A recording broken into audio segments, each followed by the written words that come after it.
Hello viewers, मी अश्विनी गायकवाड तुमचं खूप खूप स्वागत करते माझ्या चॅनलमध्ये, ज्याचं नाव आहे आशुजितू ब्लॉग्स. तर आज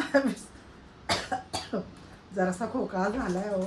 तर आजचा व्हिडिओ किचनमध्ये सुरू करते, म्हणजेच किचन व्हिडिओ असणार बरोबर. तर आज मी आणलाय मासे. हे बघा, छोटे छोटेच आहेत. बांगडा दिसतोय का? पाणी सांगते यू, माझं अंग घाण होईल ना. तर मग बांगड्यांचा रस्सा आणि बांगडे फ्राय. नाही, बांगड्यांचा रस्सा नाहीच करत, बांगडे फ्रायच करते आणि बोंबीलचा रस्सा करते. आणि रेसिपी दाखवते ना तुम्हाला. मस्त ग्रीन ग्रेव्ही इन बांगडा करूया. आजचे कॅमेरामॅन आहेत आपले आशुजितू ब्लॉग्सचे मालक. 50% मालक बस. मग पाठी धाव लागतं ना तुमचं. नको बरं, मालक नाही मग कोण? कॅमेरामॅन. ओके, आजचे कॅमेरामॅन मिस्टर जितेंद्र गायकवाड. हां, तर हा बघा, मी सर्वात आधी मासे साफ करून घेते, स्वच्छ धुवून घेते आणि मग व्हिडिओला पुन्हा सुरुवात करते. ज्यांना मासे साफ करता येत नाही असेल त्यांनी व्हिडिओ तसं बघा. असा डोका पकडून खेचायचा, पोटातला कचरा त्याचा काढून टाकायचा आणि डोळे वगैरे काढून मस्त. तुम्हाला कालवणाला हवा असेल तर 2 तुकडे करा. मला फ्राय करायचं आहे ना हिरव्या मसाल्यात, मग मी अशी चिरा मारून घेते. आणि हे साईडचं असतं ना, हे बघा मी दाखवलं नाही, हे साईडचं असं काढून घ्यायचं. अशी पातळ सुरी असेल ना म्हणजे ते अगदी छान पटकन होतं. आणि जरा जाड सुरी असली ना की मच्छीचा चेंदा होतो, म्हणून शक्यतो अशी पातळ सुरी घ्या. हे बघा, झाला मस्त, लगेच होतो. मच्छी स्वच्छ धुवून झालेलं आहे माझं. हे बघा, दाखवलं ना मी. आता मसाल्याची तयारी पण झालेली आपली. हे बघा, कोथिंबीर, 3 हिरव्या मिरच्या, थोडासा आल्याचा तुकडा आणि थोडीशी लसूण घेतली, 5-6 पाकळ्या. 3 मिरच्या, कारण तिखट आम्ही कमी खातो ना म्हणून, आणि ह्या मिरच्या तिखटच असतात. आणि नारळ पण काढून घेतलाय, कापून घेतलाय कालवणासाठी. आणि फ्राय फिशची रेसिपीला आपण फक्त हे वाटण वापरणार आहोत, हिरवा मसाल्याचं. आता पहिला सर्वात आधी मी बांगड्यांना लिंबू आणि मीठ लावून घेते, मसाले लावून घेते. सर्वात आधी मच्छीवरती लिंबू पिळून घेते एकदम. 1 लिंबू पिळून घेतलं आहे मी. थोडं आमसूल आमच्या घरात जास्त आवडतं ना, तर आता कोकम नाही लावणार आहे आज, लिंबू पिळणार आहे म्हणून 1 अख्खा लिंबू वापरला आहे. अर्धा चम्मच मीठ घालून घेतलंय आणि अर्धा चम्मच हळद केलंय. आणि हे मिक्सरमध्ये लावून घेऊया, फिरवून घेऊया. आणि आता हिरवं वाटण वाटून झालंय. आज काय खोकाच चालला आणि मिरचीचा तर ठसका गेला नाकात. चला आता हे बघा, असं ओतून घेते याच्यावरती. चला आता हे सगळं वाटण ह्याच्यावर ओतून घेतलं मी. आता हे सगळं व्यवस्थित लावून घेऊया, मॅरिनेट करून ठेवूया बांगड्यांना. हिरवं वाटण सगळं लावून घेतलंय बांगड्यांना आणि ह्याला आता साईडला ठेवून द्यायचं मुरवत. आणि तोपर्यंत मी करून घेते बोंबड्याचं कालवण. जे वाटण पहिला करूया त्याचं.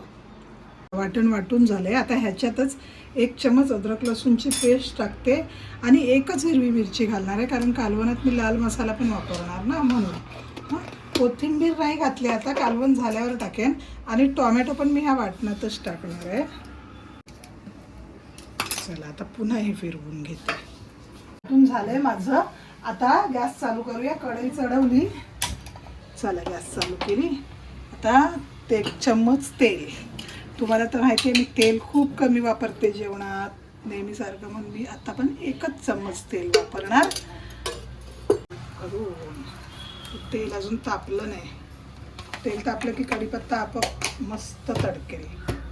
चला आता बघा, कढीपत्ता छान तडतडू लागला. आता ह्याच्यात घालायची 1 चम्मच हळद आणि 1 चम्मच लाल तिखट. जसं मी त्यात 1च कालवणात मिरची 1च वापरली म्हणून आता लाल तिखट तेलात टाकलं ना की तर्री छान येते.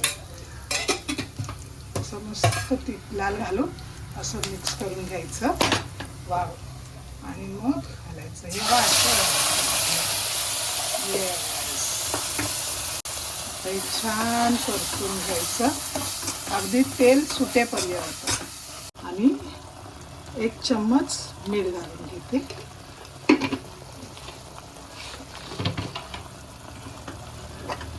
मीठ नंतर विसरलं तर अगोदरच घालून घ्यायचं.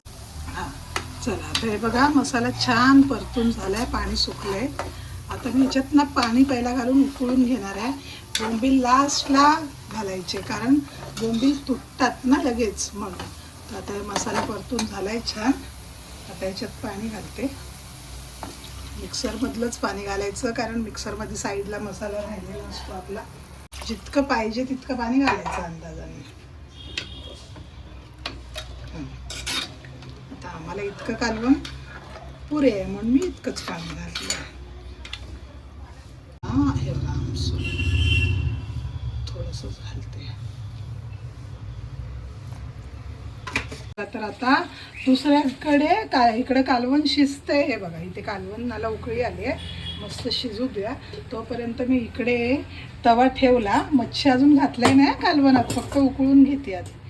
आणि आता याच्यात तेल घालते.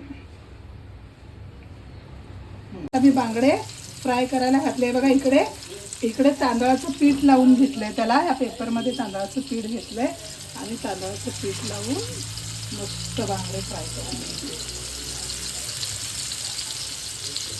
चला तर आता हे बोंबील ह्याच्यात कालवणाला उकळी आलेली आहे छान. दाखव बघ कालवणाला छान उकळी आली आणि तर्री बघा काय मस्त आली. आता ह्याच्यात बोंबील घालून घेते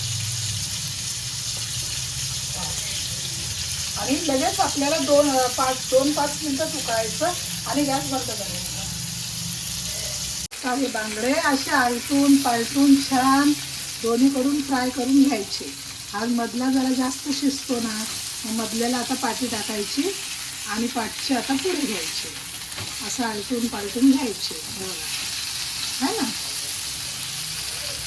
कालवणाला इकडं छान उकळी आलेली. आता गॅस बंद करते. झालं कालवण. आता ह्याच्यात कोथिंबीर घालायची की झाला रस्ता. ऑप्शनल आहे कोथिंबीर, असं काही गरजेचं नाही आहे. मी नंतर घालेन थोड्या वेळाने कारण माझं आता दुसरं पण काम चालू आहे ना आणि सकाळची नाश्त्याची तयारी पण चालू आहे त्यासाठी. बघा आता मस्त बांगडे कुरकुरीत फ्राय करून झालेत. माझा मिनी ब्लॉगच्या शूटसाठी मी ते एकत्र केलेत पुन्हा वेगळे करून, त्यामुळे ते असे ठेवलेले आहेत. एक सेकंड दाखवते. हां असे एकत्र ठेवले.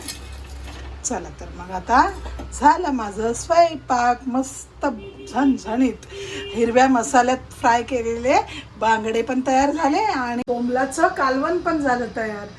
तर आजची रेसिपी आणि आजचा व्हिडिओ कसा वाटला नक्की कळवा. लाईक करा, शेअर करा, कमेंट करा आणि सबस्क्राईब करत जा.